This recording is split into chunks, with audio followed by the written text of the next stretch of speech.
नमस्कार, सत श्री अकाल, अस्सलाम वालेकुम मेरे अज़ीज़ दोस्तों। रेडियो चिनार में मैं आपका इस्तकबाल करता हूँ। पिछली बार मैंने 2 टॉपिक पे बात किया था और मुझे उम्मीद है कि आपको वो दोनों टॉपिक पसंद आए होंगे। मेरा आज का टॉपिक है जज़्बात और उसकी अहमियत हमारे रोज़मर्रा की ज़िंदगी में। ये जो जज़्बात होते हैं ये हमारी ज़िंदगी में बहुत ही अहम किरदार निभाते हैं। हमारे अंदर जितने भी चीज़ें हैं, जितनी भी जज्बात हैं, गुस्सा, हंसी, रोना, उदास होना, नफ़रत, प्यार, ये जितनी भी चीज़ें हैं ये हमारे आसपास के रिश्ते, इन सब में बहुत मायने रखते हैं। हमारा काम, हमारे फैसले लेने की काबिलियत, हमारा लाइफ में आगे बढ़ते रहने का जो एक जज्बा, ये सब इस जज्बात की वजह से होते हैं। तो हमें ज़रूरत है इसको समझने की कि जज्बात होती क्या है। इससे पहले मैं आपको बताना चाहूँगा कि हमारे जज्बात ख़ास करके इतने नाजुक होते हैं कि इसको बहुत ध्यान से रखने की ज़रूरत है, क्योंकि इसको कोई भी चला सकता है बाहर का। आपको ये समझने की ज़रूरत है, जैसे कि मैंने चलते चलते आपको बोल दिया, अरे आप कितने बेवकूफ़ लग रहे हैं। मेरा इतना बोलना और आपका गुस्सा आना, कितनी जल्दी आपको गुस्सा आएगा। उसी तरह से मैंने किसी को बोल दिया, अरे आप बिल्कुल बेगैरत हो, आपको बहुत जल्दी गुस्सा भी आएगा। और अगर आपको गुस्सा नहीं आता है तो आप उदास हो सकते हैं। अगर उदास नहीं तो नफरत भरी निगाहों से उसको देखोगे कि क्यों कह दिया इसने। तो अगर आपने बचपन में कठपुतली का खेल देखा होगा, आपने देखा होगा एक कठपुतली वाला होता है, उस्ताद होता है, वो अपनी उंगलियों से कठपुतलियों को नचाता है, चलाता है। वो एक उंगली बिल्कुल उठाता है तो कठपुतली का हाथ या मुंह हिलने लगता है। तो हमारी ज़िंदगी भी, हमारे जज्बात भी लोग इसी तरह से चला सकते हैं।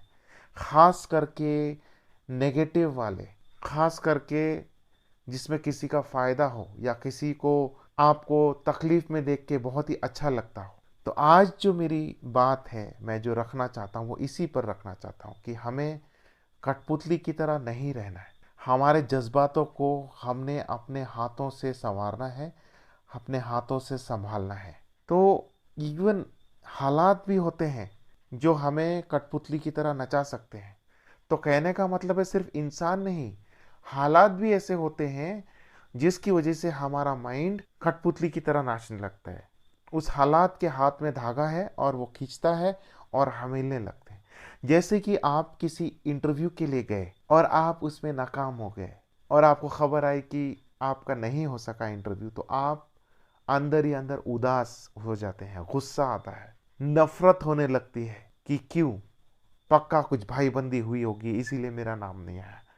तो आप सोचिए कि हालात के हाथ में भी धागा है और आपको हिला सकता है। उसी तरह से इंसान जो नेगेटिव है, जो आपको अपने आप को आपका दोस्त कहता है लेकिन आपको दुखी देखना चाहता है, वो आपसे कोई भी चीज़ नेगेटिव वाला बोल देगा, अरे तुमसे नहीं हो पाएगा, बस इतना ही कहना है। और कठपुतली की तरह उसने धागा खींचा और आप हिलने लग गए। तो आप किससे किससे अपना धागा, अपनी जिंदगी का धागा किसके किसके हाथ में दोगे और किसके किसके हाथ से चलवाते रहोगे। तो ये जानने की ज़रूरत है कि बहुत लोग आपके रास्ते में ऐसे आएंगे जो कितनी बार आपको इतना इस तरह से आपको माइंड को, आपके दिमाग को आपके मजबूर कर देंगे कि आप उनके हिसाब से चलने को तैयार हो जाएंगे। जैसे कि मैंने आपको बोल दिया मजाक में, अरे ये आपके बस का नहीं है, आपकी औकात नहीं है करने की, बस इतना ही काफ़ी है मेरे लिए, मैं और करके दिखाऊंगा। या मैंने बोल दिया, अरे ये कमज़ोर लोगों का काम नहीं है, ये शेर दिलों का काम है, ये स्ट्रांग लोगों का काम है, इस रास्ते पे बहुत पत्थर है, तुमसे नहीं हो पाएगा। अगर इतना भी बोलने से आपका दिमाग हिलने लग गया, इसका मतलब आपका दिमाग कच्चा है, आपका दिमाग कोई भी चला सकता। या किसी ने बोल दिया तू उतनी ऊंचाई से जंप नहीं मार सकता, या किसी ने कह दिया नहीं होगा, आपसे नहीं होगा, बस मैं तो फिर और करूँगा। क्यों? क्योंकि मुझे साबित करना है कि मैं अंदर से कच्चा नहीं हूँ। यही बात है, हमें लगता है मैं साबित करके, देखिए आपको कोई मेडल नहीं मिलेगा, आपको कोई सर्टिफिकेट नहीं मिलेगा, लेकिन इतना जरूर समझ में आ जाएगा कि आपका माइंड, आपका मन कितना कच्चा है, आप किसी के भी बोलने पे चल सकते हो। ये उन लोगों के लिए लागू होता है जिनकी उम्र 11, 12, 13, 14, 15, 16, 17, 18, इवन 20 साल, 25 साल, यहाँ तक के मैंने लोगों को देखा है, बस एक बात छेड़ दो और वो हिल जाएंगे, उनका माइंड हिल जाएगा।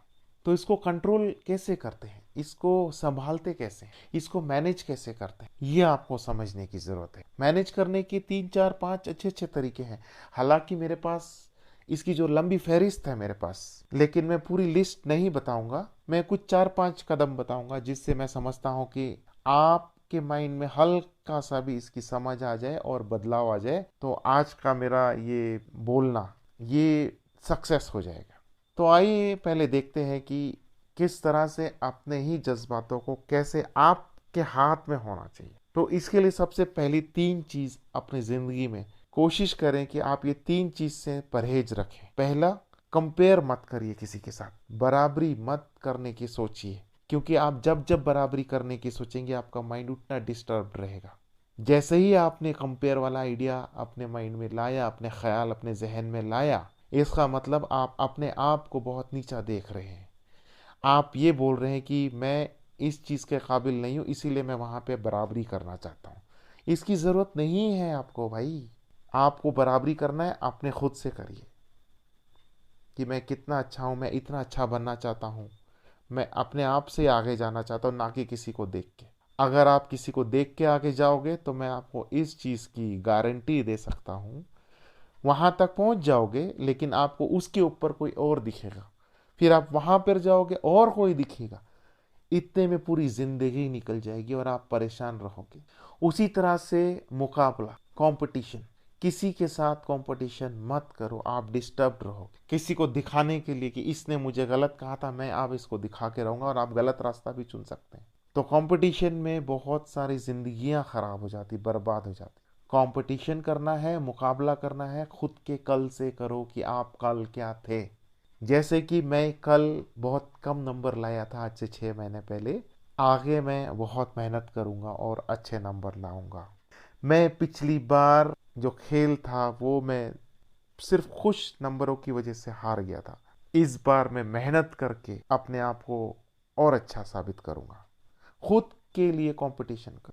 ये 2-3 चीजें हैं। उसके अलावा अपने आप को जानना शुरू करो। मेरी अच्छी खूबियां क्या है, मेरे अंदर कमियां क्या है, इसको आप नोट करिए पेन से, बुक में, कि आपकी अच्छी अच्छी चीजें क्या है, खूबियां, और आपके अंदर कमियां क्या है, और उस खूबियों को मैं दूसरों के लिए किस तरह से इस्तेमाल कर सकता हूँ। ये बहुत सवाब का काम होगा। ये एक नियामत अगर आपके पास है तो आप इसको इस्तेमाल कीजिए। उसी तरह से अगर मेरे अंदर कमियां हैं, मैंने लिख लिया, मैंने उसको समझा, और मैं अब आगे देखूंगा कि मैं उसको किस तरह से उसके अंदर एक इम्प्रूवमेंट ला सकता हूँ, किस तरह से बदलाव ला सकता हूँ। जब आप अपने आप को जानने लगेंगे तो आपको कोई कोई इंसान गलत नियत के साथ चला नहीं सकता।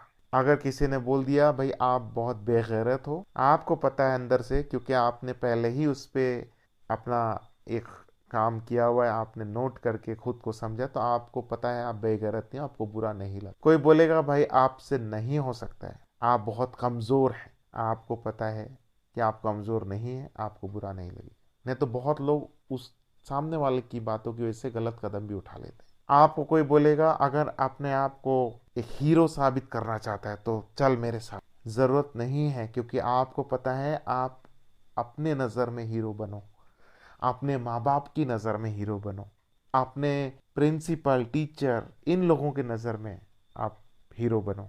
तो जब आप अपने आप को जानने लगते हैं, आप दूसरों को भी फिर समझने लगते हैं। आप अपने माँ बाप को भी बहुत अच्छे से समझते हैं, उनकी खुशियाँ सही मायने में समझेंगे। जैसे माँ के पैरों में जन्नत होती है, तो आप उस चीज़ को सही मायने में समझेंगे। उनकी रिस्पेक्ट करना, उनकी खुशियों में अपनी खुशियाँ ढूंढना, अपने भाई बहन उनका ख्याल रखना। जब आप घर में ये सब चीज़ें करते हैं तो बाहर सोसाइटी में, बाहर आपके अड़ोस पड़ोस में आप उन लोगों की भी इज्जत करते हैं। जब यहाँ से बाहर निकलते हैं, फिर इस मुल्क का सिस्टम, अपने वतन जहाँ पे आप आबो हवा में हम जीते हैं, आप उसको भी एक पॉजिटिव नज़रिए से देखते हैं।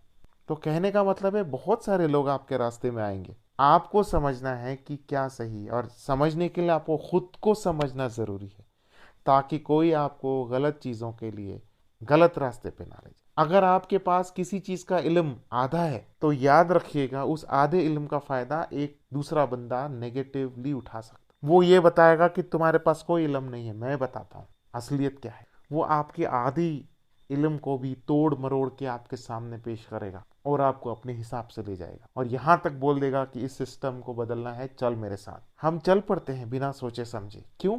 क्योंकि हमारे जज्बात उस टाइम पे बहुत ऊंचाई पर होते हैं। जब जज्बात बहुत ज़्यादा उछाल पर होते हैं तब हमारे सोचने की जो काबिलियत है वो कम हो जाती है। इसीलिए मैं कह रहा हूँ इसको संभालना या मैनेज करना बहुत ज़रूरी है। उसी तरह से एक मैं बोलता हूँ जादुई 14 मिनट। ये जादुई 14 मिनट जो मैं बोलता हूँ ये ज़िंदगी का एक बहुत अहम हिस्सा है। अगर आपका किसी के साथ कोई बहस हो रही है और उस बहस में आपको बहुत ज़्यादा गुस्सा आ रहा है तो आप 14 मिनट के लिए उस जगह से हट जाइए। आप चाहे 14 मिनट के लिए चहलकदमी करिए, चाहे दौड़ लगाने जाए, चाहे आप मोबाइल करिए, चाहे एक्सरसाइज करिए, चाहे किताब पढ़िए और 14 मिनट के बाद आप वापस उस इंसान के सामने चले जाइए जिससे आपकी बहस हो रही थी और पूछिए कि हम कहाँ थे। आप मेरा यकीन मानिए ना उनको कोई इंटरेस्ट होगा ना आपको कोई इंटरेस्ट होगा उस बहस को आगे ले जाने के लिए। क्यों? क्योंकि तब तक हमारा ब्लड प्रेशर नॉर्मल हो जाता है, क्योंकि हमारे अंदर जो गुस्सा है वो शांत हो जाता है। तो ये जादुई 14 मिनट आप याद रखिए। कोई दोस्त आपको भड़काने की कोशिश करता है, गलत रास्ते पे ले जाने वाली कोई चीज़ें बताता है, आप 14 मिनट के लिए उस जगह से हट जाइए और उसके बाद आपको खुद समझ में आएगा कि क्या सही है या क्या सही नहीं है। इसके अलावा आपके आसपास जो लोग हैं इनसे जिक्र कीजिए। कोई अगर आपके ऊपर हंसता है कि ये आप नहीं कर सकते, कोई बात नहीं, हंसने दो। उसके हंसने से आप सांस लेना नहीं छोड़ दोगे, उसके मजाक उड़ाने से आप जिंदगी जीना नहीं छोड़ दोगे। लेकिन अगर आपने ये बात उसके हंसने के अपने दिल पे ले ली तो आप उसके साथ चल पड़ोगे और बहुत नुकसान खुद का भी कर सकते हैं और बहुत लोगों को इस चीज़ का बहुत अफसोस भी होता है, माँ बाप को भी। उसी तरह से कभी अपने दिमाग में पहले से कोई चीज़ ना भरो कोई एक्टिविटी के। यानी मान लीजिए अगर आप किसी दोस्त को मिलने जा रहे हैं, आपका वो दोस्त आपको आपका अच्छा दोस्त है और आपको कोई चीज़ सही रास्ते पे लाना चाहता है और आपने अगर माइंड में डाल दिया आज इसने ऐसे कुछ बात की तो मैं इसको सुना दूंगा। जैसे ही आपने ये माइंड में डाला, आप जब अपने दोस्त से मिलने जाएंगे यही होगा। उसी तरह से घर पे अम्मी अब्बा से कि आज अगर मेरी अम्मी ने मुझे ये बोल दिया तो मैं ये बात अपनी अम्मी को कहने ही वाला हूँ और ये सच हो जाता है। उसके बाद हमें अफसोस होता है कि मैंने क्यों बोला। तो मेरे कहने का मतलब है पहले से माइंड में कोई नेगेटिव चीज़ डाल के मत रखो। ये आपके जो जज्बात है उसको बहुत ही कंट्रोल में रखेंगे, नहीं तो ब्लड प्रेशर बढ़ता है, हम बहुत सारे गलत कदम उठा लेते हैं। उसी तरह से अच्छी अच्छी एक्टिविटी की एक लिस्ट बनाइए अपने माइंड में कि मैं कुछ नए नई चीज़ें सीखना चाहता हूँ। वो नई चीज़ कुछ भी हो सकती है, म्यूज़िक हो सकता है, गाना हो सकता है, पेंटिंग हो सकती है, ड्राइंग हो सकती है, पढ़ाई हो सकती है, डिप्लोमा हो सकता है, कहीं घूमने जाना है, घूमने का एक प्लान हो सकता है। ये इसलिए कह रहा हूँ कि हर 3 महीने में जब आप इस तरह की चीज़ें करते हैं तो माइंड पॉजिटिव रहता है। एक डोपामिन नाम का हार्मोन छूटता है माइंड से जो रिवॉर्ड और प्लेजर पे काम करता है। जो कोई चीज़ जब आप उसको हासिल कर लेते हैं तो बहुत अच्छी खुशी होती है। तो आप इस तरह के प्लान अपने माइंड में बनाइए और आप इस तरह से आगे बढ़ सकते हैं छोटे छोटे कदम लेके। उसी तरह से लोगों से मिलने जुलने की काबिलियत बढ़ाएं। फेस्टिवल में जाना, फंक्शन में जाना, शादी वगैरह में जाना, लोगों से हंसना खेलना खुलना मिलना, इससे आपके जज्बात बहुत ही बैलेंस रहते हैं, बहुत ही कंट्रोल में रहते हैं। तो ये 3-4 चीज़ें थी जो मैंने सोचा कि ज़रूरी है आपके साथ रूबरू होके आपके साथ ये डिस्कस करना। मैंने खुद भी अपने ज़िंदगी में इस चीज़ को लागू किया है। जब मैं अपने आप खुद को समझने लग गया, मेरा पहले बचपन में बहुत मजाक उड़ाया जाता था तो पहले मुझे बड़ा बुरा लगता और मेरे लिए बहुत आसान था कि उनको साबित करने के लिए शायद मैं गलत रास्ता भी चुन सकता। लेकिन जब मैंने अपने आप को समझना शुरू किया तब मुझे समझ में आया अगर कोई आपका मजाक उड़ाता है कोई बात, कोई आपको एक्साइट करने की कोशिश करता है कि आपसे नहीं हो सकता, तब भी मेरे को पता है मेरे से हो सकता है, नहीं हो सकता है, मैं सामने वाले को बोलता था शुक्रिया भाई, थैंक यू, अगर कोई सही चीज़ है तो बताओ, बाकी चीज़ के लिए शुक्रिया। तो ये धीरे धीरे मैं कदम लेते लेते लेते लेते लाइफ में छोटे छोटे मकाम हासिल करता गया। इसीलिए मैं अपना पर्सनल एग्जाम्पल आपके साथ बड़ी सफाई के साथ पेश कर सकता हूँ। और जाते जाते मैं दो आखिरी चीज़ बताना चाहूँगा।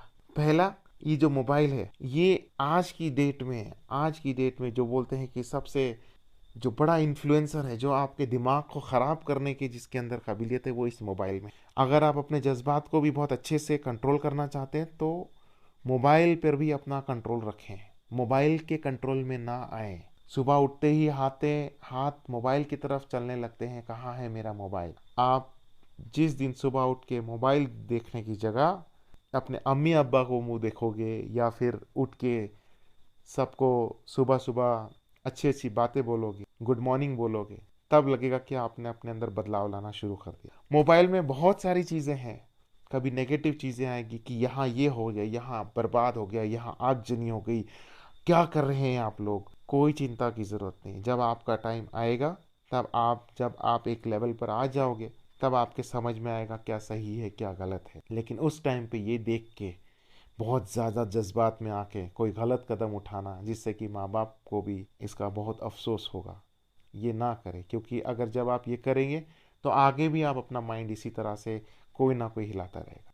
और आखिरी बात, हमारे दिमाग में दो तरह की सोच होती है, एक अच्छी सोच, एक नेगेटिव सोच, बुरी सोच। तो जब आप अच्छा कदम कोई लेने जाते हैं तो अंदर ही अंदर जो दूसरा सोच होता है, जो नेगेटिव होता है, अरे क्यों कर रहा है, क्या ज़रूरत है, छोड़, कोई ज़रूरत नहीं है, अरे वो तेरा दोस्त है, वो क्या कहेगा, लोग मजाक उड़ाएंगे। आपका काम है उस नेगेटिव माइंड को रोकना और बोलना कि बॉस, मैं अपनी ज़िंदगी की गाड़ी का मैं खुद ड्राइवर हूँ और मैं इस वक्त सही काम करने जा रहा हूँ और मैं करूँगा। तो वो नेगेटिव माइंड है जो धीरे धीरे शांत होने लगता है, आप अपनी ज़िंदगी को कंट्रोल में लेने लगते हैं। नेगेटिव माइंड कभी कभी बोलता है अरे क्या पढ़ना है, छोड़ पढ़ाई को, कितने लोग पढ़ाई करके क्या हुआ है। उस समय अगर आपने ये लाइन बोल दी कि नहीं मैं तो पढ़ूंगा, जब जब आपका नेगेटिव माइंड नेगेटिव बोलेगा आप उसको चैलेंज कीजिए। छोटी सी छोटी चीज़ ले लीजिए, मान लो आपके हाथ में कचरा, आपने रास्ते में फेंक दिया, क्यों? क्योंकि नेगेटिव माइंड बोलता है अरे हाथ में क्यों पकड़ के रखा है, फेंक इसको। उसी समय जब आपने बोल दिया कि नहीं मैं इसको जो कचरा दान है उसमें डालूंगा, जो कचरे की पेटी में उसमें ही जाके डालूंगा, तो वो नेगेटिव माइंड शांत होने लगता है। छोटे छोटे एग्जाम्पल है। रूल तोड़ना, माइंड बोलेगा नेगेटिव माइंड अरे क्या करना है, ठीक है, कौन सा अच्छा हो गया है, हम बहुत जल्दी नेगेटिव माइंड के कब्जे में आते हैं। उसी समय अगर आपका पॉजिटिव माइंड, अगर आपने अपने आप को जानना शुरू कर दिया, लिखना शुरू कर दिया है, आप बोलोगे कि बॉस मुझे पता है और मैं सही रास्ता ही चलूँगा। तो मेरे अजीज़ दोस्तों, आज के लिए